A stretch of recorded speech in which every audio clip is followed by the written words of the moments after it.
এভাবেই পরিপাটি হয়ে মায়ের সাথে স্কুলে যায় মাইলস্টোন স্কুল অ্যান্ড কলেজের ৬ষ্ঠ শ্রেণীর ১৩ বছরের তাহিয়া আশরাফ নাজিয়া। তাকে বাসায় নিঝুম নামেই সবাই ডাকত। সাথে ছিল ছোট ভাই ৩য় শ্রেণীর ৯ বছরের আরিয়ান আশরাফ নাফি। আছড়ে পড়ার খবর শুনে বোরখা হাতে নিয়ে দৌড় দেন তাদের খালা নাজনীন আক্তার। ছোট্ট ২ তোতা পাখিকে স্কুলে না পেয়ে বিভিন্ন হাসপাতালে ছুটছেন তিনি। অবশেষে ছোট নাফিকে খুঁজে পান বার্ন ইউনিটে। নাফিকে দেখছি কিন্তু আমার মনে হচ্ছিল না যে এটা আমার নাফি, এত পুরা। তারপরও না আমি ওর দিকে তাকাইছি, তারপর আমার কাছে মনে হলো এটা আমার নাফি। আমি যাই বলতেছি এটা কি নাফি? নাফি বলে হ্যাঁ আন্টি, যে আমি আরিয়ান নাফি। পরে ওনারা বলছে আমরা তখন গার্ডিয়ান শনাক্ত করতেছিলাম, এই বাচ্চাটার গার্ডিয়ান খুঁজে পাচ্ছিল না, আপনি যখন পাইছি আপনি আসেন। পরে আমি সবাই ফোন দিয়ে বললাম যে আমি নাফিকে পাইছি। পরে ওকে নিয়ে গেল, ও ছিল ৪ তলায়। ছোট্ট নাফিকে খুঁজে পেলেও পাচ্ছিলেন না বড় নাজিয়াকে। বিভিন্ন ফ্লোরে হন্যে হয়ে তাকে খুঁজছেন নাজনীন। অবশেষে তাকেও পাওয়া গেল, কিন্তু ফুটফুটে সুন্দর এই মেয়ে পুরে কালো হয়ে গেছে, চেনার উপায় নেই। আমার বড় মেয়েটাকে পাচ্ছিলাম না, নিঝুমকে, নাজিয়াকে খুঁজতে খুঁজতে একবার ৩ তলা, একবার ২ তলা, একবার ইমার্জেন্সি, একবার এদিকে সেদিকে। ৭ তলায় গেছে, ৭ তলায় বলে ৫ তলায়, ৫ তলায় গেছে, ৫ তলায় বলে ৭ তলায়। এভাবে মনে হয় ১০-১৫ বার আপ ডাউন করলাম। তারপর হচ্ছে নাজিয়াকে এমন অবস্থায় পাই যে এটা যে নাজিয়া, এটা মানে এটা চেনার কোনো উপায়ই নেই। এটা যে এটা নাজিয়া। ও ৬টার দিকে ওকে পাই, ৬টার দিকে ওকে পাই। তখন ও পুরাই এতটুকু জায়গা শরীরের খালি নাই যে ওর ভালো, এতটুকু অংশ ভালো, যে ঠোঁট, চোখের পাপড়ি, ভ্রু, চোখ, নাক, এমন মুখ, কান, চুল, কোনো কিছু বাদ নাই। পুরো মুখটা এত বড় হয়ে গেছে ফুলে। তারপর হচ্ছে গিয়ে পুরো চেহারা একবারে কালো। আমার সুন্দর মেয়েরা পুরো একবারে কালো। আমি এটা তো নাজিয়া। তারপর নাজিয়া বলতেছে আন্টি যে আমি। তারপর বললাম তোমাকে পাইছে। ওকে কিছু বুঝতে দিতেছিলাম না, ও স্বাভাবিক কথা বলতেছিলাম। ও প্রথম দেখাই বললো আমার ভাই ভালো আছে। বলছি হ্যাঁ তোমার ভাইয়া ভালো আছে, ওর কিছু হয় নাই তো? আমি বলছি না ওর কিছু হয় নাই, ও একবারে সুস্থ আছে। তারপর বলতেছে আন্টি তুমি কান্না করতেছো কেন? আমি চাইতে তুমি একটু অসুস্থ হয়েছো, কান্না করো না, হসপিটালে যেহেতু আসছি আমি তো ঠিক হয়ে যাবো। চিকিৎসা চললেও নাজিয়া ধীরে ধীরে নিস্তেজ হয়ে যাচ্ছে। মারা যাওয়ার আগে শেষ ইচ্ছায় পানি পান করলেও জুস আর আইসক্রিম খাওয়ার সময় পায়নি নিষ্পাপ এই শিশুটি। অবশেষে মঙ্গলবার রাত ৩টার দিকে দুনিয়ার মায়া ছেড়ে চলে যায় পরপারে। ড্রেসিং করে ড্রেসিং রুম থেকে বের করলো, বের করে বেডে দিল।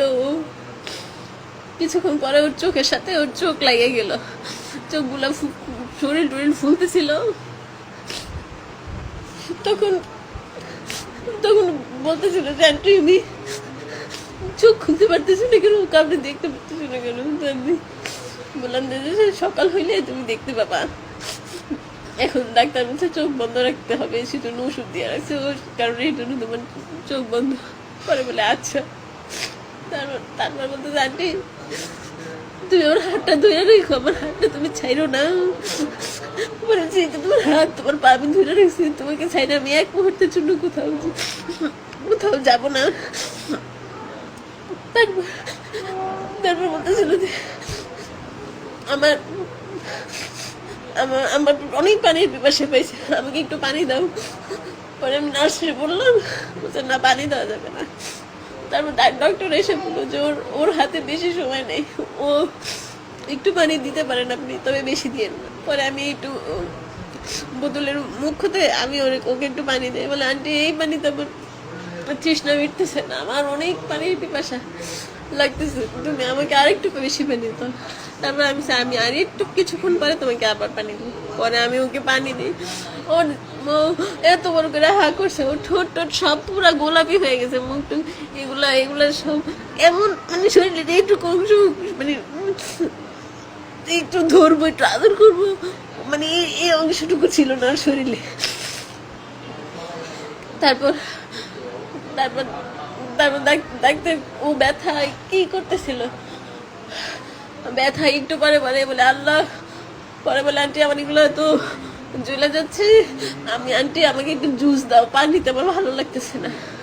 আমি সিস্টারকে বললাম যে সিস্টার আমি ওকে একটু জুস দিতে পারি? বলছে না। তারপর বলতেছে আন্টি আমার একটু আইসক্রিম দাও, ঠান্ডা আইসক্রিম খাইলে মনে হয় আমার এগুলো ভালো লাগবে। পরে পরে আমি ডাক্তারকে ডাকলাম, ডাক্তার এসে দেখে বললো যে ওর হাতে বেশি সময় নেই, ও যা যা খাইতে চায় ওকে খাবার, ও যা যা যেভাবে বলে সেভাবে চলেন। পরে আমার ছোট বোন মেডিকেলের ডাক্তার, তো ও আবার বললো যে ডক্টর ওর হাতে যেহেতু সময় নেই বেশি, ও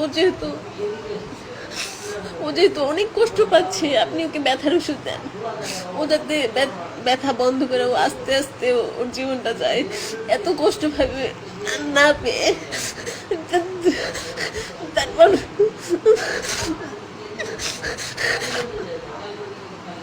তারপর হচ্ছে গিয়ে যে ডাক্তার বললো যে 70 ওজন হইলে, 70 কেজি ওজন হইলে যে 7 ml ব্যথার ওষুধটা দিতাম সেটা আমি আপনার মেয়েকে এত অল্প বয়সে দিয়ে দিচ্ছি, কারণ যেহেতু ওর হাতে সময় নেই, আপনি যেহেতু চাচ্ছেন দিয়ে দিচ্ছি, আর ও যা যা খেতে চাই খেতে দেন।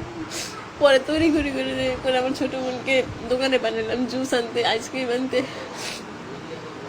পরে ও ওষুধটা খাওয়ার পরে ও আস্তে আস্তে মানে আর কোনো ঝামেলা করতেছিল না, শুধু একবার বললো যে আন্টি তুমি আমার হাতটা ছাইরো না, তুমি আমার হাতটা ধরে রাখো, তুমি আমার পাশে থাকো। পরে আমি ওর পাশে ছিলাম, ওর হাতটা ধরেই ছিলাম, হাতে চুমু দিতেছিলাম, বারে ব্যান্ডেজের ভিতরে চুমু দিতেছিলাম, কোথাও হাতের নখগুলাও নাই যে হাতটা ধরবো, মানে এমন অবস্থা নেই যে পুরা বাচ্চা একটু আদর করবো, একটু কোলে নেবে, একটু ধরে কান্না করবো, মানে সেই অবস্থা নেই।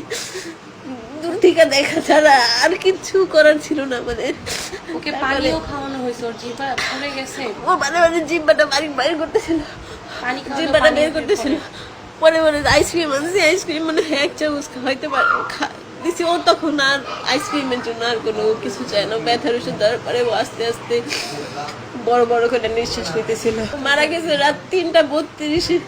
আমি যখন ওর দেখি যে শ্বাস আস্তে আস্তে কমতেছে, তখন আমি তাড়াতাড়ি করে নামাজে দাঁড়াইলাম, আমার ছোট বোনের ডাক দিলাম, চাকি দেখো ও তো ও শ্বাস কমে যাচ্ছে, ওর হাত পা ঠান্ডা হয়ে যেতেছে, তুমি কিছু করতে পারলে করো, আমি নামাজে দাঁড়াই ওর পাশে দোয়া করি যাতে আল্লাহ ওরে এত কষ্ট দিতেছে, ও এত কষ্ট এত যন্ত্রণা ফিল করতেছে, যাতে ওর কষ্টটা একটু কম হয়, তুমি আল্লাহর কাছে দোয়া করে তাড়াতাড়ি নিয়ে যায়, কারণ ওর এত কষ্ট হইতেছিল যেটা আমি আসলে বর্ণনা করার মতো না। নাজিয়ার যখন দাফনের প্রস্তুতি চলছে, তখন আইসিইউতে যন্ত্রণায় কাতরাচ্ছে ছোট্ট নাফি। অবশেষে আজ রাতে সেও বড় বোনের সঙ্গী হয়। এদিকে নিষ্পাপ দুটি ফুল হারিয়ে পাগল প্রায় 9 মাসের অন্তঃসত্ত্বা মা। নাজিয়া ও নাফির হাতের লেখা আর ড্রয়িং এর এই ছবিগুলো এখন বিষাদের বাবা মায়ের জন্য। এই বিয়োগ কিভাবে সইবেন তাদের পরিবার এবং স্বজনেরা? নিয়াজ মাকদুম, বাংলা ভিশন, ঢাকা।